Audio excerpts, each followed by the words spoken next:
Hey, I'm Svenja. I'm a psychology student and huge fan of sports from Germany.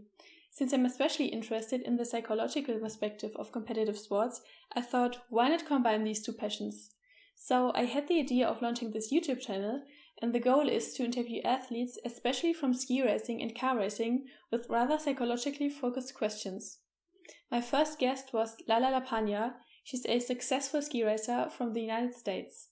Lila, thank you again so much for taking your time and for the super nice chat.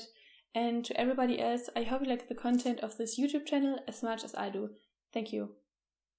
I have Lila Lapanja with me. So cool. Thank you for taking time, especially during the current situation. I think it's quite busy for you getting everything sorted out. Yeah. Thank you for having me, Svenja. This is exciting, something new. So cool. Yeah, let me just introduce you to the audience. You are 25 years old, ski racer from America, so an American ski racer, but with Slovenian roots, right? So you have this dual citizenship. You started skiing at age 2, and I think you were coached by your dad because he was a ski racer as well. So this is pretty nice.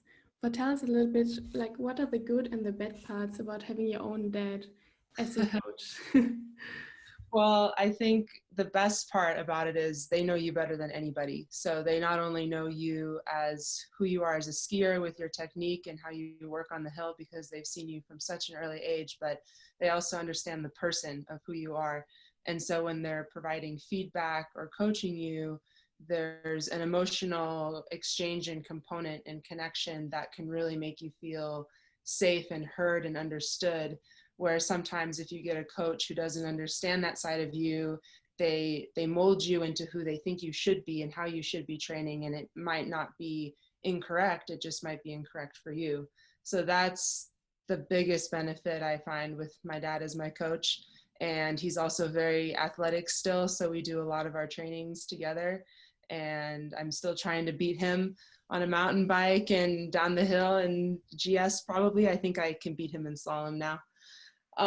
But again, that same topic, the challenging piece is sometimes you can get too comfortable with them and fall into a habit of being childish or immature, or you have to really be able to separate the personal relationship from the professional relationship with them, especially when you're training.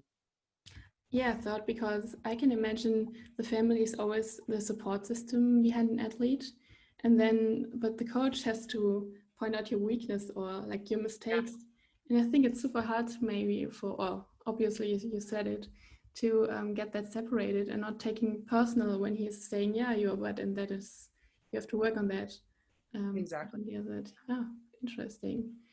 And then just quickly on your skiing career, it was actually pretty crazy because you were nominated for the US ski team with 16, and then World Cup points in your only third World Cup race, and got nominated for the World Championships in 2015. But unfortunately, you had to cancel it because of your injury.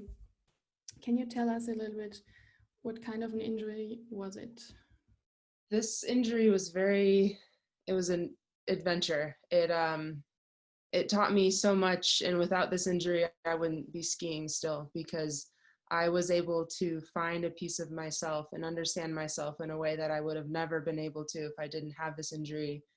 And what was so unique about it is no one understood what was happening. No one knew what was wrong. No one could find the injury. It was almost like it was a ghost. And so I had to do a lot of self-exploration and come to terms with what was happening. And part of me knew that I could take a very medical direction and go get injections and maybe have surgery. But when the doctors are telling you they don't know exactly what's wrong, but then they're offering to give you injection or surgery, I started to question what was the truth. And then while all of this was happening, it was at the peak of my pain and injury, and then I got nominated to the championship team. And I had a very tough decision to make, because I could race in pain with medical intervention with the injections, or I could stop my season and take a very long path to heal myself and recover properly. And it was the following season that I had the best career so far in my life with the World Cup points and just having lots of success ski racing. So I knew that I had made the right decision. Yeah. In this moment when you made the decision, was it like, okay, maybe it's 50-50, but I think this is the better one? Or how sure were you that this is the right direction you were going? I intuitively was 100%, million percent sure. I think my athlete mind was kind of upset and mad at myself. And I was questioning from an athletic standpoint if I had done the right thing. So there's always a battle between the soul of who you are as a person and the mind of an athlete. And I think every single athlete goes through this process, and it's very easy to listen too much to your head and make decisions just with your head. And in this case, I'm really happy I made the decision with my heart. So cool. And concerning your injury, like how big is the role of your injury, or especially for you, like before this injury, have you ever thought, okay, if I get injured, I have to pause for such a long time. It can be, I don't know, bad for my career, or even worse, you have to stop, whatever. And afterwards, was there a difference? There was a huge difference. Before, I had no respect for resting and time, taking care of the body. With the injury, it taught me everything that I rely on now as part of my structure as an athlete. And part of the reason why I've been able to continue is because I've been very disciplined with taking care of my body and making sure I have training that's more in line with my body and how I like to train, while still challenging me and creating good adaptations in the body. So I look at young athletes often and I see they don't do warm up and they don't have routines to take care of themselves. They just listen to what their coaches say. And I realized that I was the same as them. And it's very difficult to teach an athlete how to have that discipline to take care of their bodies if they haven't had forced rest and injury in order to teach it to them themselves. But with that, a lot of times with injuries as athletes, unless it's an emergency where they have to get immediate surgery to take care of something, oftentimes they don't respect the injury, or they'll just go to the doctors and get the injections or take a medical direction. But it's always a Band-Aid, and it's never a long-term solution for health and longevity in your career. And like typical example, when you're in training, maybe Super G, because it's like one of the faster disciplines, and you're standing on top of the hill, do you think, okay, I will now go by whatever 80 kilometers per hour, and then you think, okay, maybe this will end in some, I don't know, crash? Do you think that, or do you just are so, I don't know, concentrated on your technique and the gaze or something, they just block it out? I think, and this might be a theme with a lot of these questions because it's how I like to think about stuff, but there's always those two voices that you can listen to, and they're both present and they're both available at the top of the course. And it's up to me to have the strength to focus on the proper thing at the start. I would say sometimes the visuals will go to the crashes, or I'll think about it, but it's very passing and I try to just let it pass. I don't try to get stuck on it and capture the thought. I try to just let the thought kind of come and go. And then the thoughts that I try to capture are more focused on technique or what I need to be strong in a certain position, because I know that I know that by focusing on those things, I'll minimize the risk for those potential outcomes. But at the same time, you're just always dealing with that. I feel at the start, it's always going to be there, and it depends on what you're focusing on. And I mean, you have this backup system, or you don't have it right now, but as an athlete in your ski team, you have this backup system with your ski team and the financial support and everything. And I was wondering, how like fast do you get sorted out if you're injured? I mean, you can't race for several months or years, depending how serious the injury is. Do they take into account, okay, this person's injured, we will give her some time, she will come back, whatever? Or do they just focus on, your standings and everything, your age, and then taking the decision concerning these points? Yeah, that's a great question. And it's very case by case, I would say. Um, thinking of the athletes that have had really bad injuries, myself included, with a minor injury, a lot of it depends on where you are in your career and your trajectory, what your previous results were, how you were building up to that point, where you were before in terms of results and standings. And they do look at all of those things. They'll almost always, I think they always have, will give you, if you're on the ski team and you're injured, they will give you an extra year to come back from the injury and renominate you. But it's very case by case, and I think it depends on how the recovery process goes, and again, where you were before the injury. If you were already racing World Cup and you had a top 15 ranking, then if you had a very bad injury and you're still relatively young, between 18 and 25, they will support you to come back. But if it's starting to take 2-3 years, and maybe you were young and you still had a lot of potential left, but your standings weren't as high, maybe you were just in the NORAM circuit, then I think that can fluctuate. It really depends, though. It totally depends on the individual and the response to the injury and kind of where they were before the injury. And for all the ones who, maybe got sorted out in any country and ski team, do you have any special recommendations concerning organization, organizing training and everything, traveling around the world, but also mentally wise, for the ones who lost the spot or gained a spot somewhere else like you did? Yeah, that's another good question, because I'm dealing with this directly right now.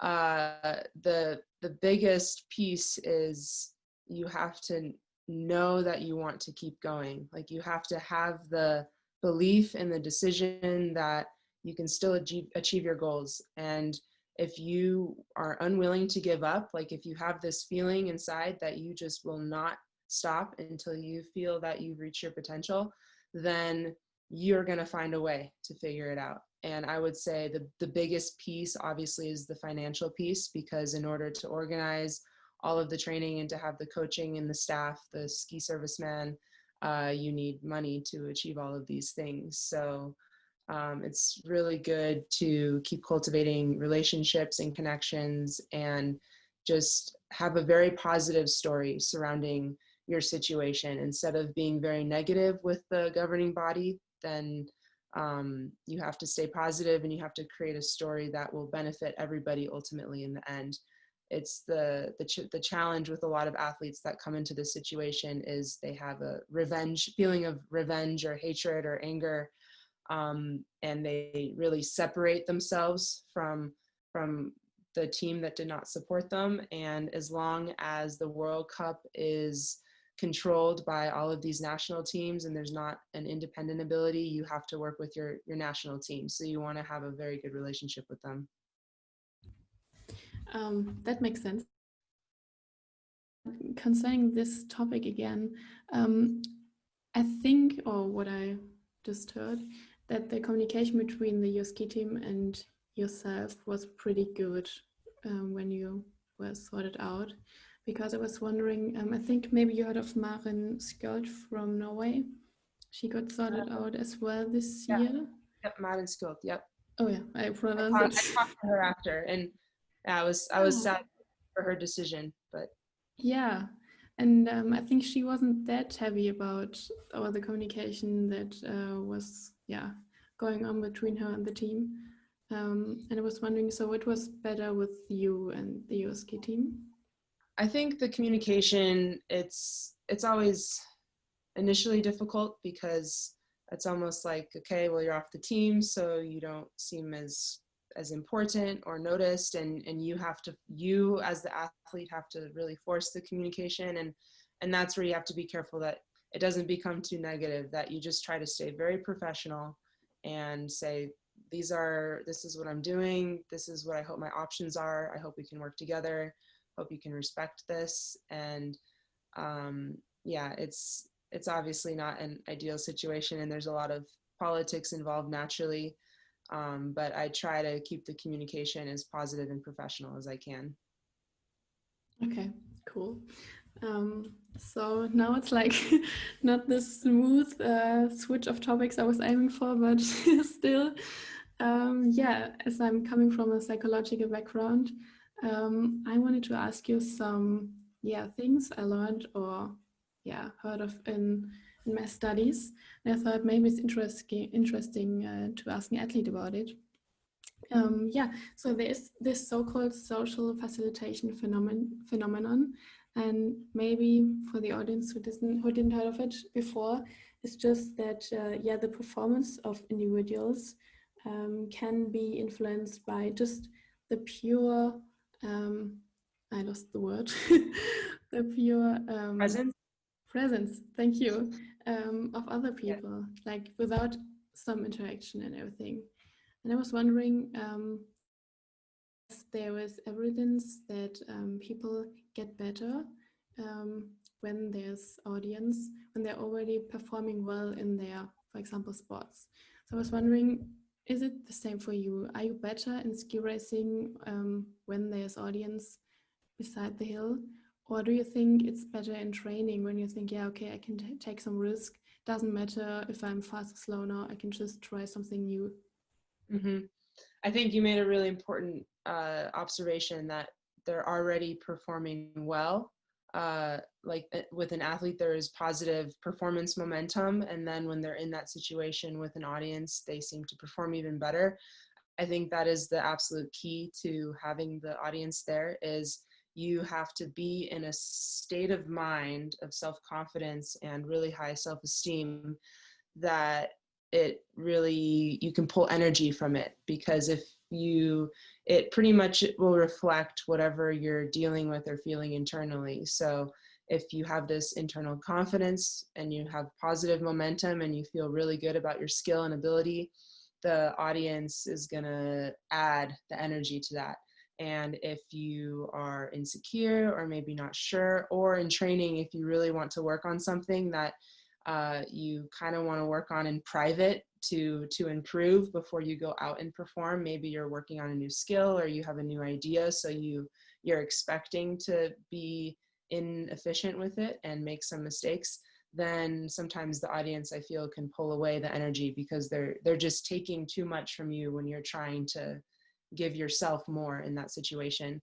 And I've had experiences with both in both training and in racing, of the good energy from the audience and the bad energy and the performance. Personally, I love performing in front of a crowd. I really like that feeling, but I do need to be in the right mental place in order for it to be positive.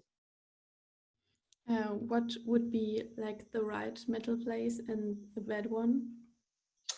The right mental place would be confidence and just trusting everything. You have enough skill, you have enough ability, you have had good training, you know exactly what you're doing, and you're just so focused on just being as fast as you can be. The negative one is if your focus is pulled away from that and you're thinking about external things like the weather or the course or other athletes, or you're not so sure that you had the right preparation. And it really everything in sports comes down to the mindset and how you train that mindset, so it becomes your subconscious automatic place, that it's the positive, the confidence place, instead of the insecure, not so sure place. And speaking of this state of mind in the start gate, have you ever experienced like this numbness where you think, Oh, yeah. hey, I cannot start now. It's just insane. Yeah. Oh, yeah. My first World Cup, I felt that, and I blew out third gate. I was done. I was so nervous that I couldn't feel my legs, and I had never experienced that intensity before I got to the World Cup. But in the World Cup start, I had that feeling and I had no experience with it. So I really had no idea what I needed to do to overcome that. And sometimes, I mean, when it still happens, it's still something that I have to practice. And later that year, when I was in Flachau, the night that I did really well, I had a very similar feeling, but again, I was in a different headspace, and I also felt that just that sheer experience, having had the experience already, just helped tip it a little bit so it didn't totally shut me down, because it was just a little bit more familiar, like just 2 starts later, but just 2 starts more familiar, that gave me a little bit of an edge to overcome that feeling. And was so your first World Cup race was the most numbness one? Don't know how to say. What was like the hardest one to start, or was it, I don't know, Junior World Championships or something? I think the first World Cup was probably one of the hardest, just because it was a huge milestone and it had been a goal that I had had for so many years of my life. And now I think, as I'm talking to you, I realize I need to prepare as well for the Olympic Games if this situation happens again, because it will probably be a similar feeling for me. But yeah, I've been nervous in the past, but I've always been able to pull on some sort of confidence or training. Hopefully, in those high stakes situations, I tend to have very good performance, or at least be comfortable with that intensity that I feel. But then after that season, I had a couple years where everything dropped when I wasn't on the team anymore, and I had to kind of find it again and realize that that state, whether you feel very good or really bad, it's temporary, and it's something that you need to continuously work on. It's not something that you just achieve and then you are able to keep it. I think even the best in the world who are winning World Cups now, I think they go through these cycles of confidence and doubt, and they have to be constantly training that. Mm-hmm. And speaking of having doubts, I think when you're failing in a race or something, obviously I think you are thinking about it afterwards. Okay, what was the reason for my performance? And sometimes it can be quite healthy to say or to attribute your performance to reasons like, okay, I didn't have enough sleep, it was just a bad day, whatever, like external reasons. But I think especially for an athlete, it has to be sometimes also an internal reason, because you want to get better. You think, okay, it was obviously, or like, to be honest, my technique, I have to work on my technique the next weeks or something. How do you deal with that? Like, don't get your self-esteem, don't be too harsh to yourself, and still be self-confident for the next weeks, to the next race. This question, I think, is the ultimate battle that every single athlete will face, because you're constantly seeking higher and higher performance and perfection does not exist. It's just an idea in our mind. So you are always working on something, and that can be very dangerous if you don't take a moment to appreciate what you're already very good at or skilled at. And I fell into this trap, and I got to a point where someone would tell me, what are you good at in skiing? Like, what is your strength? And I would sit there like, I don't know. Like, I couldn't tell them what my skill and my strength was in skiing, because I had never focused on it before. I had only focused on getting better and trying to improve something that was wrong. So when you're in a race series or a race environment, those external factors, I think, are really important, because you don't have a lot of time to dwell on what's not good about your technique, and you have to just be really resilient and flip over and over so you can focus just on the next race or the next run. And so those external factors, I usually try to take control of them to my best of my abilities so they don't become excuses. I never have been an athlete to use excuses. and if they happen, they happen, because it's a very adversity dominant sport. So you have a lot of excuses to choose from, everything from wind or snow conditions or equipment, or you have your choice of excuses in ski racing. But Yeah. the internal stuff, I think it's always there. Like it's too easy to focus on what needs to be improved. And so the biggest help for me with that actually has been having support around me, like with my tech or with my dad or with my team, to help me keep switching, like having another perspective away from my own perspective, to help keep switching this mindset on all of the things that are wrong or need to be improved, and start giving a little bit of credit to when I find a feeling that's really good, even if it's one turn or one little movement and it has a click or a feeling. Like, it's really important to focus on that. And it's the most important thing I think an athlete can learn, and I think it's the hardest thing an athlete will learn. Mm-hmm. Yeah, I think the last question of this mentally focused part of the interview would be, is there's this so-called big fish, little pond effect. So when you're an athlete and yeah, your self-esteem maybe will be higher if you're comparing yourself to less capable athletes who are a little bit, yeah, worse than you, or maybe from another cup. And the opposite as well. Maybe your self-esteem will be lower when you're comparing yourself to another level of ski racing. So this actually comes from another kind of psychology, from rather pedagogical kind of psychology. But I thought, maybe I will ask you, would you say, for example, you have experience with NOAM Cups, but also with World Cup.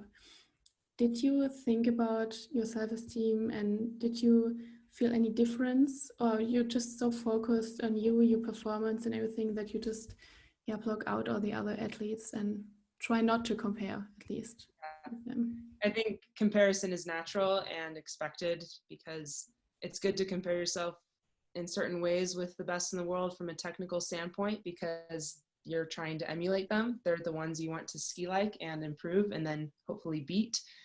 And so there is a lot of comparison that happens. I think this is a really interesting question and a really cool concept, especially with skiing, because I grew up in America where skiing is not a dominant sport. The pool of athletes is much smaller. Even though we have over 300 million people in our country, we have a very small pool of athletes for skiing. And the level of skill and ability is a lot different than in Europe, just because of our programs of development are very inconsistent. And so you get athletes sometimes like Bodie Miller with wild styles, and everyone skis very differently and is very unique. That's the beauty of America. But it did, so thinking through my career, this big fish, little pond concept, I think to a point, it did help with self-esteem, because I was in that top level, and I was in a little pond. There wasn't a lot of extreme depth with the competition. This started to change, though, once I gained awareness of what was happening in Europe. And so this theory, this idea of the higher self-esteem in a littler pond, I think it kind of blows up once you realize that there is another level, but then you go back to that level. So you in the big pond, but then you get thrown back into the little pond. Then you realize, okay, it makes no sense to compare myself to these athletes, because there's a whole other level out there that I have to be thinking about, that if I don't, I'm going to fall behind. And it also brings out a bunch of things that I need to work on, and deficiencies in my technique or development that I feel like I have to work extra hard on, that bigger pond group seems to have already taken care of and mastered. And then you get to a point where if you are in that big pond, the comparison becomes kind of, you have to just be careful, because while you're comparing yourself to the athletes that you're competing against and you want to beat, you can't be focusing on them so much that you forget about your own technique and your own skiing. And again, it comes back to that focus piece, especially when you're at World Cups and you're suddenly in that big pond and you realize, okay, I was really good in America, but in Europe, I have to work very hard to be very good with these athletes. And it's easy to compare yourself to them and say, oh my God, they're skiing so well, they're skiing perfectly, they're fearless, they have intensity, they are out to win. And you realize, okay, I just need to step up my game. So then it becomes very healthy to be in that bigger environment if you have the mind, that really positive mindset and that focus on yourself. But it's very unhealthy if you continue to compare yourself with the other athletes. Mm-hmm. And I was wondering, when you spoke of Europe, would you say, I mean, obviously Austria and Switzerland are like the biggest, Italy, I think, as well, and France, okay, are like the biggest Europe nations, I would say. What do you think about the German national team? Would you, I don't know, how big is this pond? Like to stay in this pond reference system. I was just wondering, how is the external, I don't know, perspective on the German national team? Well, I really like. Sometimes a little bit. Sorry to interrupt you. I think when maybe you remember when Thomas Dresen from Germany won the Kitzbühel-Streif. And I think I heard or read somewhere that before this race, somewhere just making a little bit of, jokes. I mean, not these serious jokes, but of Germany and the team and everything. And that's why I'm interested in the outside perspective. Well, I love the German team. Like, I mean, I know there's political things everywhere and it has its pros and cons, but I've actually reached out to the German coaches before to ask if I can train with them, because I got along very well with some of the athletes on the team.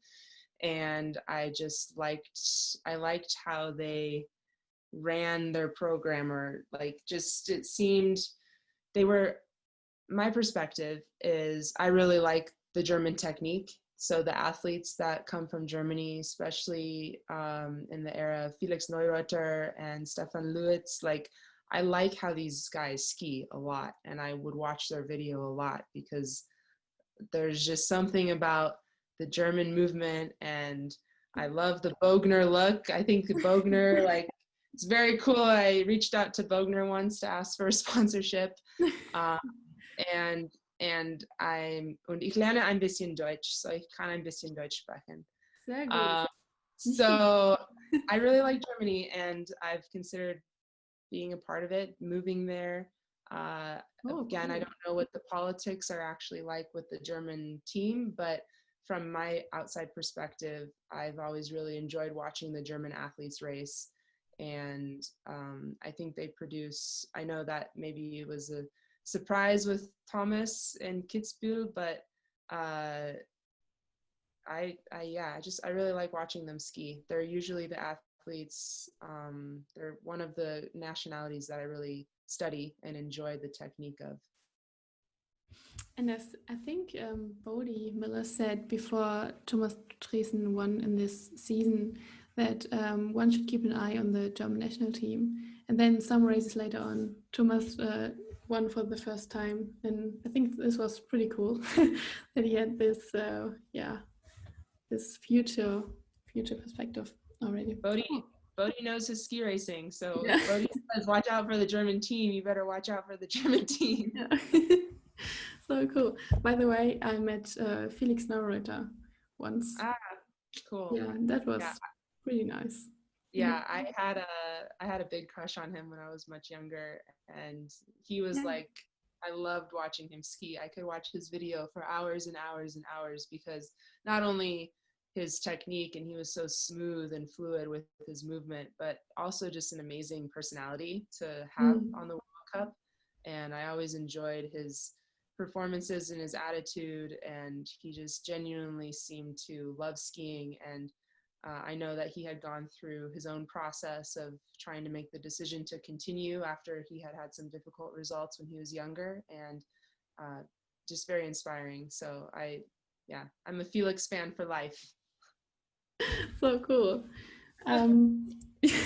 Yeah, and maybe just to have a little glimpse on your near future, what are your goals for the next season? Also, yeah, I mean, it's pretty hard to say right now how everything will go, but still.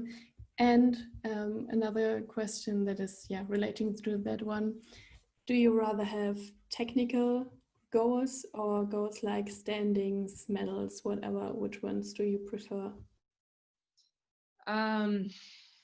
So for my goals for this season, I will be racing. I have the World Cup spot from the NORAM title. So my goal is to really break into the top 20 performance on the World Cup this year and qualify for World Championships and hopefully World Cup finals.